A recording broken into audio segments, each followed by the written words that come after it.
नसते वैतागून सासूबाई कपाळाला हात लावून जमिनीवर बसली. अहो आम्हा दोघीचा आव्हाना सोफा आणि बेडरूम साठी फरशाच पसंत नव्हत्या पडत. शेवटी निळ्या छटावाल्या पसंत पडल्या. एवढे 7-8 जण चॉईस करणार, ही नको ती नको, ह्याच्यातच आमचं 7-8 तास जाणार होतं. दिराला आमच्या कोटाला आधी पसंत पडली बघा किचन साठी. लय भारी आमचा किचन दिसणार आहे उठून. आणि कारभाऱ्याने पसंत केली संडास बाथरूमच्या लाद्या. माशावाल्या लाद्या पाहिजेत, बुडबुड्यावाल्या. काय म्हणायचं कारभाऱ्याला. प्रवेशद्वाराला लावायसाठी देवदेवतांचे चांगल्या स्टाईल होत्या, पण आमचं अजून नक्की नाही घ्यायचं का नाही ते.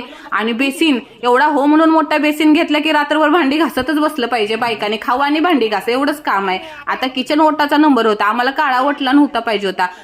जाऊबाईला ही लाईट कलरचा वटला आवडला आणि मला हे डार्क कलरचा एकदम शायनिंग वाला. पण माझी आवड कुणालाच नाही आवडली. आता मी रुसून बसणार कोपऱ्यामध्ये. पहिले इस्तेमाल करे फिर विश्वास करे म्हणून आम्ही वापरून बघितलं, बुंडुकल्याला बसवलं हो त्याच्यावर, मग आम्ही संडास फिक्स केलं. आता एवढं 7-8 तास शॉपिंग केले, दाबून भूक लागलेली. घरी जेवण बनवून आणलेलं, पण इथं आम्ही 2-2 वडापाव दाबून खाल्लं मिरचीवर.